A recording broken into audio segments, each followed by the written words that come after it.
with Texas Veteran Lawn Service. What we are going to do, as soon as I find my keys, here we go. We're going to take the Kubota, the WG Series 36-inch walk behind off the trailer, sharpen the blades, put them back on, go back out to work. Now you're probably wondering, why don't you just wait till the end of the day? Well, you know, thank you. Well, because we've had the mower for 2 weeks, and we've mowed several single acre properties, and we've mowed a ton of regular residential properties, and I like my blades sharp, razor sharp. So that means I need to cut them or sharpen them once a month, once every 3 to 4 weeks. Then I will. There's not much effort involved. There's a few steps involved. I posted some other videos on sharpening blades on my RYOBI flex machine. This is no different. But today we cut probably 2 acres so far, just today, and then not to mention the stuff we cut in the last 2 weeks that we've had this machine. So we're going to go ahead and get it off the trailer.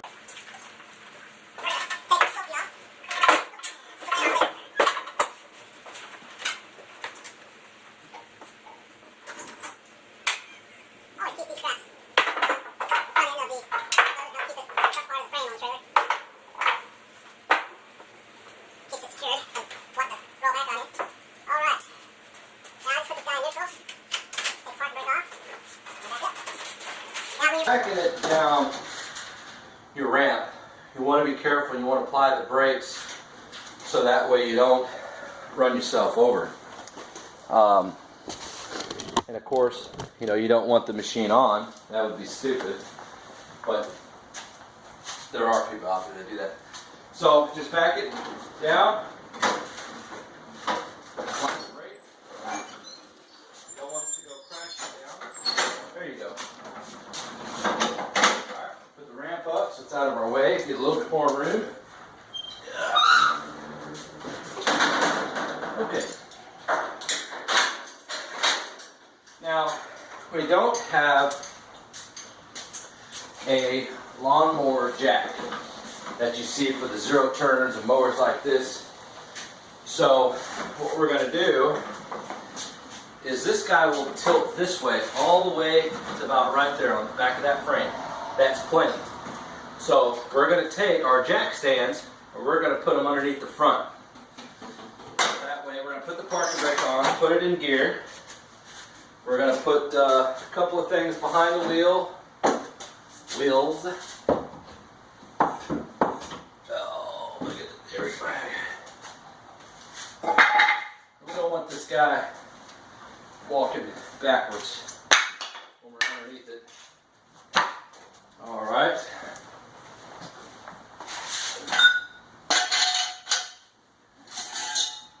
Now you don't want to go all the way out, you want to be at least one down. Alright. Now this mower isn't terribly heavy, and I don't know how high we're going to need.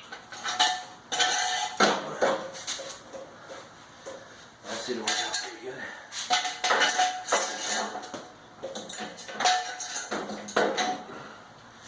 Alright, well, okay. Obviously one's a little higher than the other.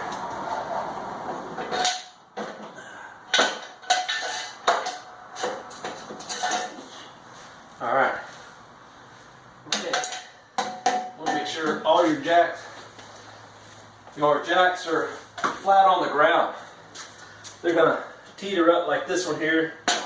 There you go. That's how you know all that weight is pushing downwards here. Because the angle this is, it's going to want to push everything forward. So,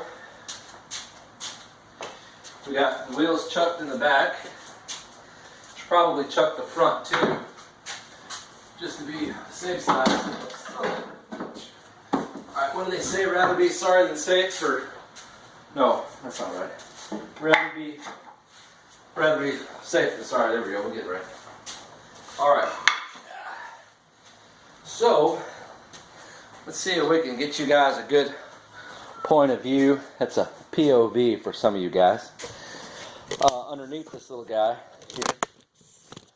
I say little, but he really ain't little. Underneath the Kubota here, we're going to get ready to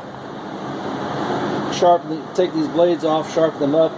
They're not, they're a little dull. You know, I mean, we cut a lot of that pasture grass, and they're going to get, you know, dull fairly quick. But, you know, being that they're not blunt, it'll be a lot. It won't take long to sharpen them up. Now, underneath, Kubota has a phenomenal deck housing here. I mean, their construction, their welds, I mean, geez, it's phenomenal. These guys are just, their craftsmanship in their building of their decks and everything, this heavy gauge construction. I mean, if you guys have never owned a Kubota or ever used one for mowing, you really need to check them out. Definitely go down to Lansdowne Moody. There's a bunch of locations in the Houston area, and I don't know if they're all in Houston or what, but there's a Kubota out in Norman G. My friend Matt Fish is a salesman out there. He's fantastic. I bought my first Kubota from him. It's about a 2-hour drive, and I decided to drive to Houston this time to buy this one. It's a little closer. Plus, that other Kubota didn't have these walk-behind mowers, and they weren't authorized to order any from Kubota. So I went down to Lansdowne Moody in East Houston and talked to William, and he's awesome. So he set me up with this 36, and I couldn't have been happier. And we're about to buy a 32 Skag, only because Kubota doesn't offer a 32-inch. That's the only reason. I need a 32-inch. I really wish Kubota would make the 32. If I have to special order one, I would. I don't care if I'd have to pay double. That's how awesome these machines are. So I'm going to get a Skag here in a week, 32-inch, walk behind, just like this. Is the same Kawasaki engine. I got to have that to go get into the backyards with the same type of mower, because it's so versatile, and it's really the best thing for us to use, to be quick in and out and do a great job. All right, so we're going to break these down real quick. Hopefully they're not on too tight, so we can get them sharpened, put back on, and head out. And we got a couple of yards to mow before dark, so it shouldn't be a problem. They're not in bad shape. I mow them every week. So all right, let's get started. Go to Lowe's because I didn't have the right wrench or the right socket, you know, what I needed to do a right. Hold on, I got my sulky back there on the back. I need to put it inside the truck real quick. All right, I got my sulky in there. I have taken it off the mower to back the mower off. Now, the little cotter pin came off of the little spring part of that pin that holds the main pin. The cotter pin came off of the pin that holds the sulky in the upright position. So I have the pin. Luckily I didn't lose that, or the spring on the washer. So I'm not going to pick up any cotter pins today, but I have a couple, but I don't think they're heavy duty enough. So I'm going to see if I can find some of the size that I need to put that on there, and then it should be okay. And maybe put one a little bit more heavy duty so it'll withstand that open and close, open and close. But anyways, so we're going to go up to Lowe's. We're going to get I think I'm going to start at like a 1/2 inch or 3/4 inch, because I have 3/4, so 3/4 up.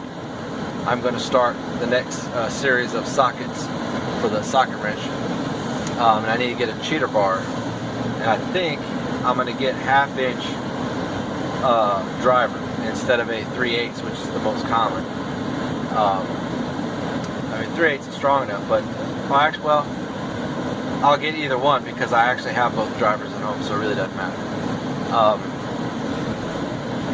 Anyway, so we're gonna get that on there, get those blades off, get them sharpened, get the mower back going. Go ahead and take it, knock out these 2 yards I have. Won't take long to do them. I do have one corner lot that I got to do today. I can do it tomorrow if I wanted to. It's a really good size. You know, since I've gotten used to using my helper Monday through Friday, including today, Saturday, you know, I'm so used to that now. Where I was used to working by myself, you know, now I have a helper. I'm having to learn not to work as hard, and I pay him $10 an hour, and I did that about the first week and a half, and then I started paying him $12 an hour, and he started doing really well, and he's fantastic. I went up to Lowe's so I can get what I needed to do the job right. So I picked up this 15 piece half-inch drive socket set here, and it has from 3/8 all the way up to 1 1/4. So we're going to be probably 15/16 or 1 inch for that nut underneath there. And then I went ahead and got a half-inch driver, an 18-inch breaker bar with a half-inch drive. So now we don't have to worry about buying one, and we got one with good leverage. And so I picked these up at Lowe's. I really like shopping at Lowe's, in case you hadn't noticed. So now we are going to go ahead and get this set up.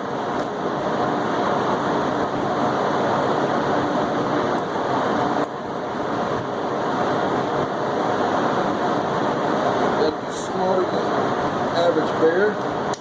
There we go. Alright, that's kind of neat. Alright, now take these off. I don't want to break them because they're on there pretty good, it looks like.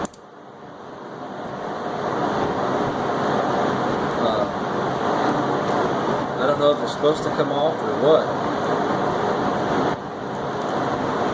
Start here. 15/16.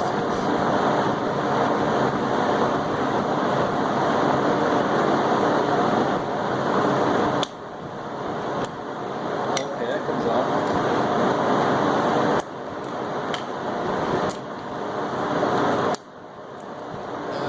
Okay.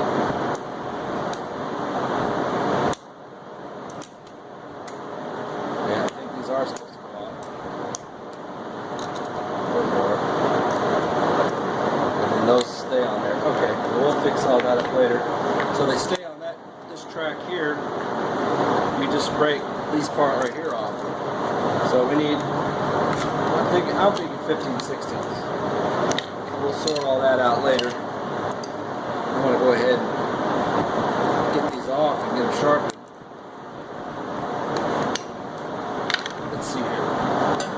Oh, I was right. I love it when a plan comes together. Ow! Yeah. Okay. Okay, so now we're going to go ahead and use, we got 15/16. Perfect. And then we're going to use our half-inch breaker bar. Now we're going to sit up when we do this. We're going to put our block up. Put our block up here in this way. In the way of this blade here.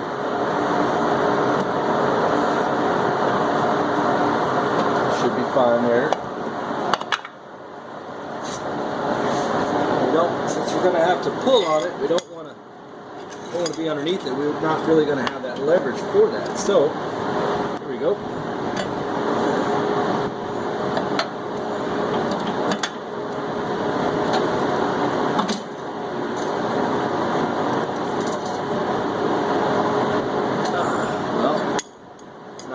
Or that's not loose in. It's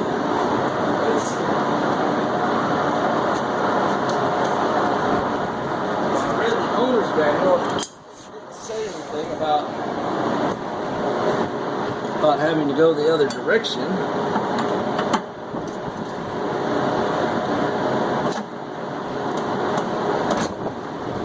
mean, I don't think you need to.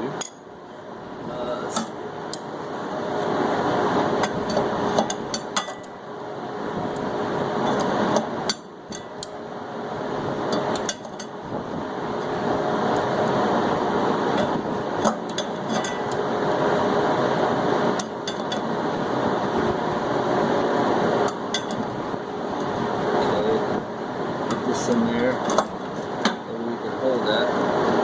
then bring this in.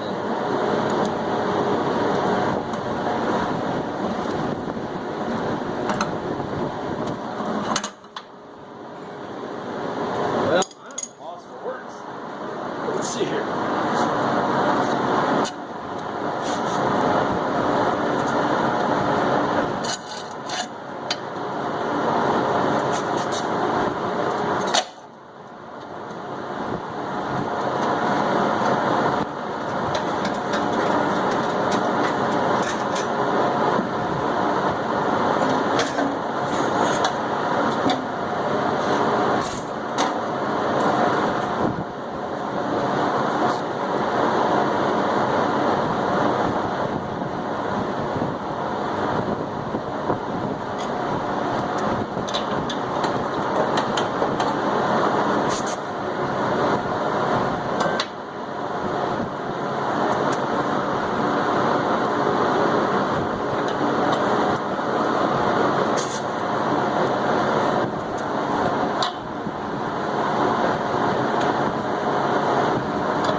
Frustrating. So I think I got something. I took the shield off up here that covers the pulley housing. Put an adjustable wrench there. Stopped it there. And this right here is the bolt that goes on the other end. There's that nut that I'm trying to take off. That one right there. And this should hold it in place. And then we'll loosen this one, and that should get it. This was a little different than my Kubota 48 inch. So there we go. Oh yeah. Okay. So that seemed to work pretty easy.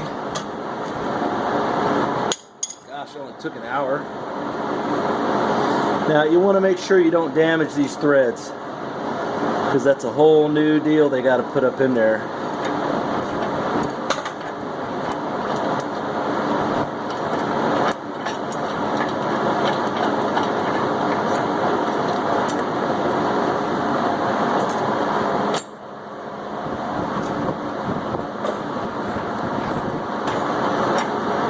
So you actually have to loosen the top, because if you don't, then this won't turn.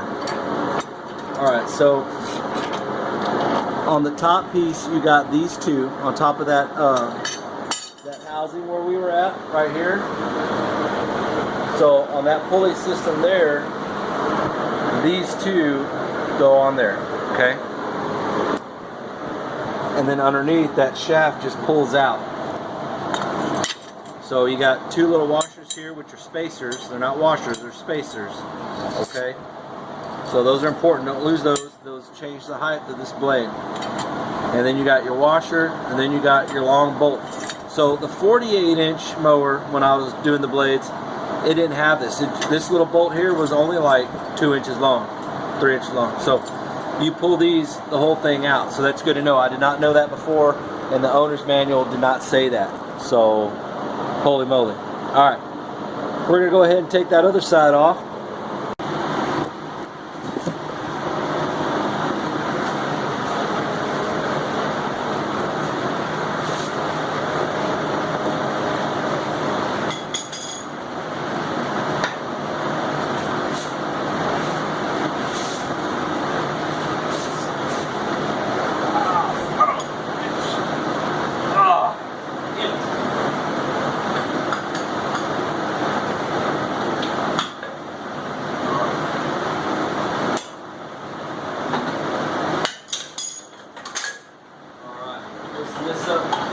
Take this nut off the top.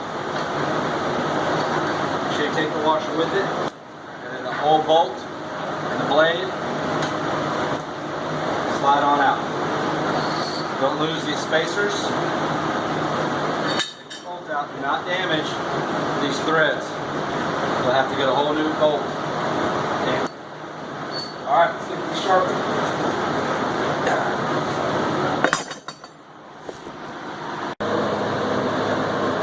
Alright, so we're gonna go ahead and get sharpened. But first, I'm thirsty. So I normally don't drink Red Bull. In fact, it's hot as hell. In fact, I probably haven't had one in a couple of years. It was there, I was there, we both locked eyes. Now I put my lips on it.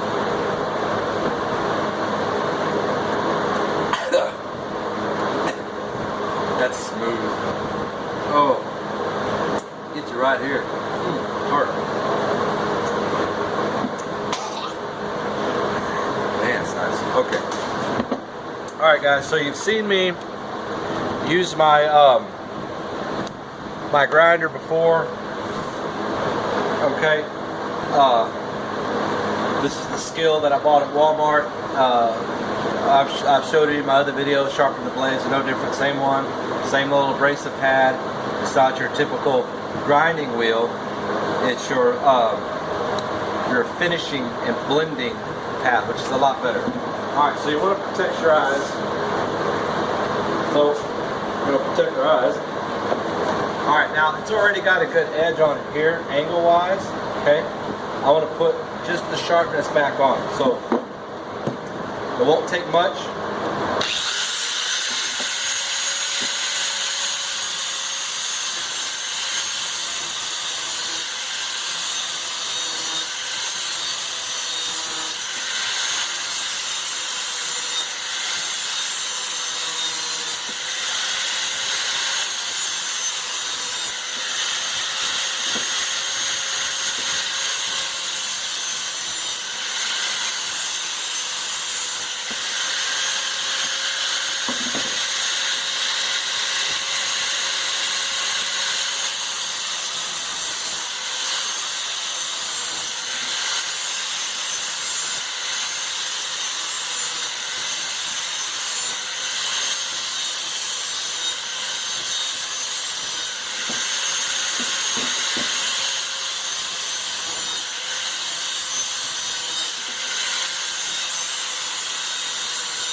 So we can find that other blade.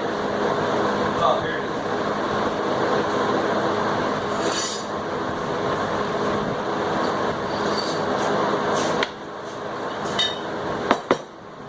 Alright, one down, another one to go.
Alright, that's pretty much that.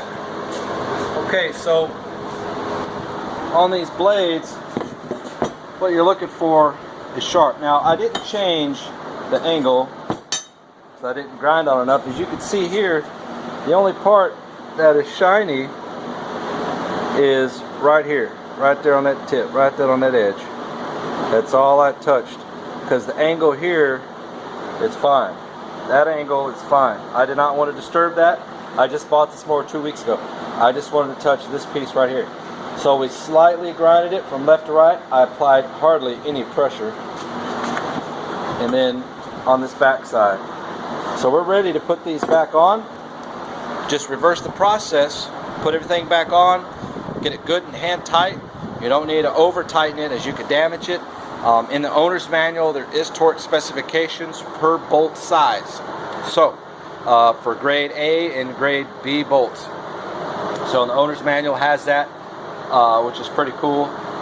For this machine, the owner's manual is located right here in this housing, operator's manual, and that housing right there. It even tells you on the tires, this is cool, inflate tires 14 psi. I love Kubota, man. They're freaking awesome. You guys seriously need to make a 32-inch walk behind mower. I'm calling Monday, and I'm gonna see if I can special order one, because I really don't want to buy a Skag. Nothing against Skag, sorry. I'm just saying I'm a Kubota fan. All right, so we're gonna put this guy back together, put the housing back on. We're gonna go cut some grass. Thank you guys for watching. Oh, before I forget, if you feel like it, like, comment, subscribe. We're gonna be posting some more videos, some other stuff coming up that we're gonna be doing. Be sure to share if there's anything you guys want to see or you want me to talk about. I'm going to be talking more on the business part of the lawn business coming up soon, talking about some different topics, which I think is pretty good to talk about. So other than that, you guys have a great weekend, and we'll see you in the next one.